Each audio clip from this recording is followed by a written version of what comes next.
You would never know that just about 7 years ago, I actually almost died from an autoimmune disease. I was diagnosed with an advanced stage of rheumatoid arthritis. I had arsenic poisoning, and I had leaky gut, of course. Like, who doesn't have that these days, right? And I had 15 nutrient deficiencies. And we'll get into this a little bit more detail in a minute, but the Western medicine test said that I had no nutrient deficiencies. And it wasn't until I switched to a functional test that it showed up with actual 15 different deficiencies, even though I was consuming a multivitamin and mineral every single day. And I used to formulate supplements. So I knew the best of the best supplements to consume, and my body still wasn't absorbing the nutrients. And I was so severely deficient in 2B vitamins that I was diagnosed as borderline for both pellagra and beriberi. Hello, everyone, to another episode of Beyond Labels with yours truly, Joel Salatin, and our favorite researcher, Dr. Sina McCullough. Today's episode is going to deviate a little bit from some of the things that we've done. We're going to be, we or she is going to be quite personal here and tell her story. We've had a lot of new subscribers in the last month or two, many of whom I'm sure are not familiar with Sina's story. And, I've been blessed all my life growing up on the farm, milking cows, doing farm work, just with a very robust immune system. As you know, I drink out of cow tanks today to keep it robust, and just have not had sickness and had problems. But my heart breaks. I know there are people who are having everything from psoriasis to chronic pain, immunological dysfunction, those kinds of things. I know that's real. I'm just being very open that it's hard for me to understand what that must be like, because I've been so healthy for so long and have a lot to be grateful for, and I'm very blessed for that. But because we have so many new folks, we feel like joining us here just lately, we thought it'd be good to let Sina share her healing journey, not only as a warning to people, but as an encouragement and inspiration that there is hope and there is light at the end of that tunnel. So Sina, go ahead and start wherever you want to, and I'll prompt you when I feel like you're either going too fast or going too slow. Okay. All right. Thanks, Joel. Yes. So you would look at me today and I'm completely healthy, right, Joel? Like Yes. I go hike. I own a company. I homeschool my kids. I hike with my dogs on the weekend. 2 years ago, at the age of 45, I gave birth to a healthy 9-pound baby girl. I have no physical limitations today. You would never know that just about 7 years ago, I actually almost died from an autoimmune disease. I was diagnosed with an advanced stage of rheumatoid arthritis. I had arsenic poisoning, and I had leaky gut, of course. Like, who doesn't have that these days, right? And I had 15 nutrient deficiencies. And we'll get into this a little bit more detail in a minute, but the Western medicine test said that I had no nutrient deficiencies. And it wasn't until I switched to a functional test that it showed up with actual 15 different deficiencies, even though I was consuming a multivitamin and mineral every single day. And I used to formulate supplements. So I knew the best of the best supplements to consume, and my body still wasn't absorbing the nutrients. And I was so severely deficient in 2B vitamins that I was diagnosed as borderline for both pellagra and beriberi. Those are diseases you don't hear about anymore because they were largely eradicated from the US by the mid 1900s, but they led to death, paralysis in this country and as well as others. And we're seeing a resurgence of these types of micronutrient deficiency diseases. So Sina, as a teenager, I want to go back a little bit. So 7 years ago, you were 40, and And I mean, and those of you who, everybody that sees you now, I mean, you could pass for a 20-year-old now. So, you're Oh, doing well. You're thanks. You doing have to say that. You're my partner here. I might have been born at night, but it wasn't last night. Okay, were you a vibrant teenager? When did you first start sensing I'll just say that you had limitations, that you had issues? That's a nice way of putting that. So, the disease didn't actually develop overnight, right? None of these autoimmune and chronic diseases develop overnight. They usually take at least a decade or more. Mine took over 20 years. It started with gastrointestinal issues, right, in my early 20s. Now, because you asked about my teen years. So if you go back before that, I was not a healthy child. Now I know that actually in utero, I was being kind of set up to trigger an autoimmune, or what you can call a chronic illness. My mother was very stressed when I was in utero. My nervous system was rewired so that I was stuck in a chronic state of fight or flight, and that resulted in chronic ear infections as a child. I was chronically constipated, but I didn't know any different. So for me, that was just the norm. That progressively got worse. Like, I got over the ear infections, they had tubes in my ears, whatever. But I eventually I grew out of the ear infections, but the constipation was chronic. And then in my early 20s is when the gastrointestinal symptoms really started to ramp up. I could eat a food, and within 20 minutes, I would look like I was 5 months pregnant. And it didn't seem to track to any particular food. So one day I could eat pizza from my favorite pizza joint and be totally fine. I can go there the next week, eat the same pizza, and I was buckled over in pain. And from that very beginning, in my early 20s, I did seek help from Western medicine doctors. I actually sought help from them for over 20 years. But the first doctor I saw prescribed Tagamet so that I could, the Tagamet was supposed to help me eat food. And even at the age of like 20, I knew that wouldn't address the root cause. So I asked the doctor, I said, well, instead of just diagnosing me with irritable bowel syndrome, which, as you know, is a catch-all group, and giving me a prescription drug that I need to consume the rest of my life just so I can eat food, why don't we figure out what's actually causing this problem? And he had no idea. It was as though I'm the first person ever who asked him to try to figure out the root cause. So he just referred me to somebody else, who then referred me to somebody else. And over the next 20 years, roughly, I basically bounced from one specialist to the next with nobody having any answers. I had 3 colonoscopies, 2 sigmoidoscopies, breath test, urine test, fecal test, blood test.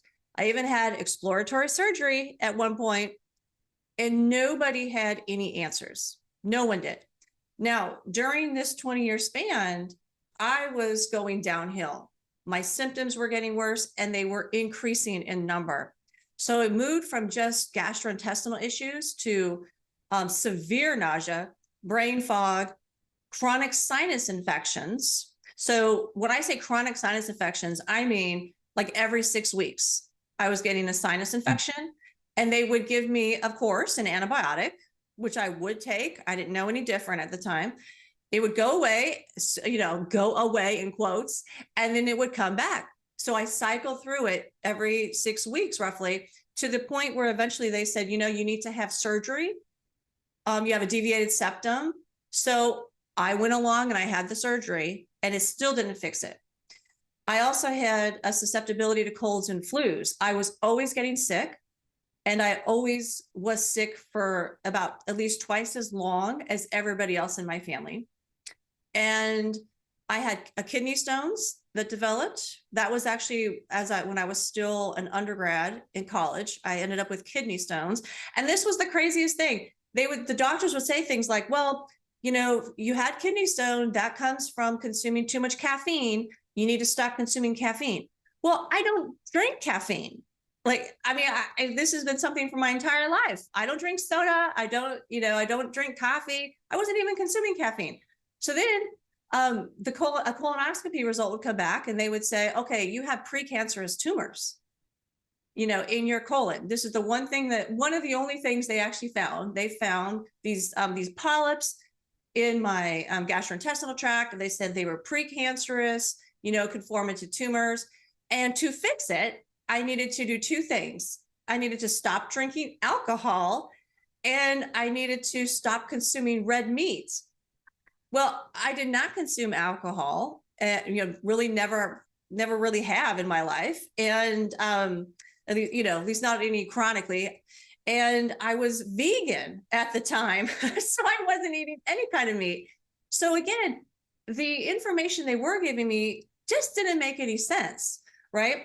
And then still being bounced from one doctor to the next, my symptoms grew worse again. I ended up having a tumor form on the white or the sclera of my eye. And nobody knew why it formed, nor did they knew what to do about it. But they could tell me with absolute certainty that tumor would continue to grow. It would grow over my cornea and it would blind me. All right. Then after that, my hair started falling out. I lost about half my hair. And the worst one for me was I ended up having 5 miscarriages. And again, this entire time, I was trying to get help from the medical establishment and nobody knew what was wrong. I kept saying, I think this is related to diet, right? Because I would eat a food and then I had these gastrointestinal symptoms. It seemed pretty obvious to me that there must be a dietary component. The medical doctors did not believe me. The last doctor I saw actually said that the symptoms had to be in my head because using their tests, they couldn't find anything wrong.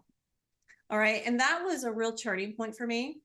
That's when I realized that I searched for 20 years in this Western system, and all the doctors can tell me is, okay, pretty much we think you're crazy. We think you're making this up. And so that's when I knew that if I couldn't find another path, I was never going to heal. So that's when my husband became my co-detective. And he has a PhD in chemical engineering, so he was perfect for this job. So we scoured the scientific literature, and this was like this was like a decade ago. So we're looking through the literature, and leaky gut was not common at that time. The terminology leaky gut was not in the mainstream, but he found it in the scientific literature. And we knew that it was associated with different triggers like gluten, pesticides, GMOs. So I went organic, all organic, and gluten-free, or what I thought was gluten-free at that time. And I knew I needed to heal my gut. So I also started all different types of dietary protocols, like the GAPS diet, the Candida diet. You name a diet, I tried it, right? And nothing worked, right? And I will add to this that it's not as though I didn't know how to implement the diets, because at this point I had a PhD in nutrition, right? So that is the ironic part about my whole journey. I am declared an expert in nutrition, in food, but it was foods that were in large part making me sick. I just didn't know the truth about our food supply.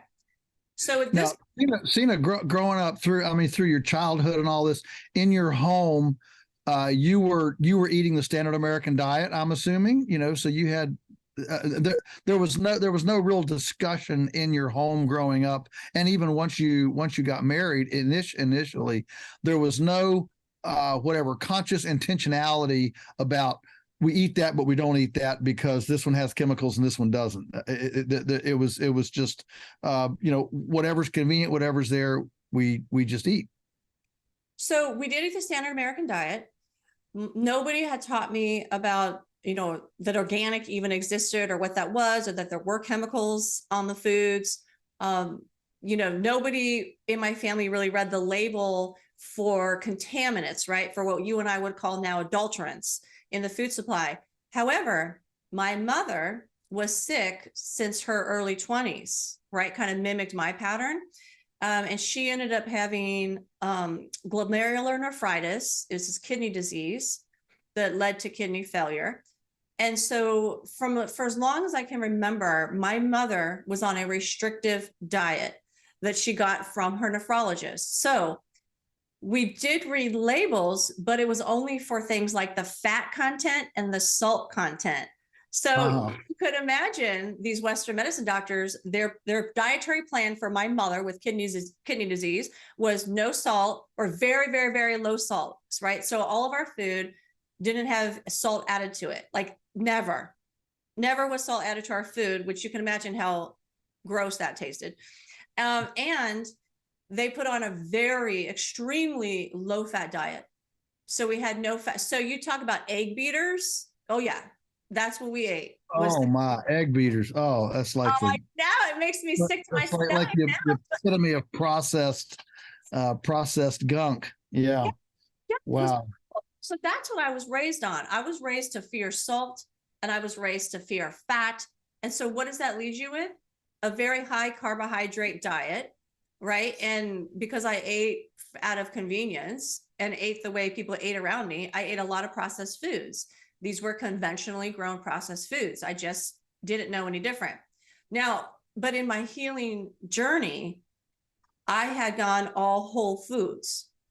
So at the time when we realized I probably had leaky gut, I had taken all the processed foods out and I went to all organic whole foods with some gluten-free, certified gluten-free foods, which I eventually even removed those from my diet. So everything was whole. Okay. But at that point, I was still getting sicker. So it got to the point where you were basically moving out of grains at that point. I mean, yeah. you pretty much moved out of grains, so you went to vegetables, fruit, and meat. How about dairy? So nope, I didn't have any dairy. Well, occasionally I would have like a little bit of butter maybe, but it was not consistent. I predominantly ate like organic avocado oil or organic olive oil or coconut oil. So it was very rare that I would eat, something with dairy in it. But now I will say the grain that I kept in, because I didn't know it was a grain, was occasionally I would eat rice. So I just didn't know that was a grain, so we're taught in nutrition that is a carbohydrate. So like a potato, yes, like in dietary class, you're told that a potato and rice are interchangeable. That's right. That's right. We look at things and with reductionist thinking as protein, carbs, and fat. Right. And that's fit into the carbohydrate category. So for me, that's what they were. They were carbohydrates. Sure. So I'm still eating the rice. But then what happened was the list of foods I can eat dwindled down to only a half a sheet of paper. So we're talking about foods like apples and bananas were making me sick. And most people wouldn't say an apple is a bad food to eat, right? We think of that as healthy, but they were making me sick. I was cooking everything from scratch. And again, everything was organic. We never went out to eat. But a new symptom appeared. This was low-grade muscle pain, and it migrated throughout my whole body with really no rhyme or reason, right? I would just feel it in different places of my body, and I couldn't get it to stop. It was accompanied by extreme fatigue, right? And that's when I hit my tipping point. All right. At this point, this is when I spent most of my time lying on the floor in pain. And when I was too weak to even walk up the stairs without getting winded, I couldn't stand up to wash a dish. I was in so much pain, I couldn't even wrap my hand around a cup. I remember my son, who was like 5 at the time, he would have to bring water over to me as I laid on the floor with a straw in it, just so I can drink some water throughout the day. It was awful.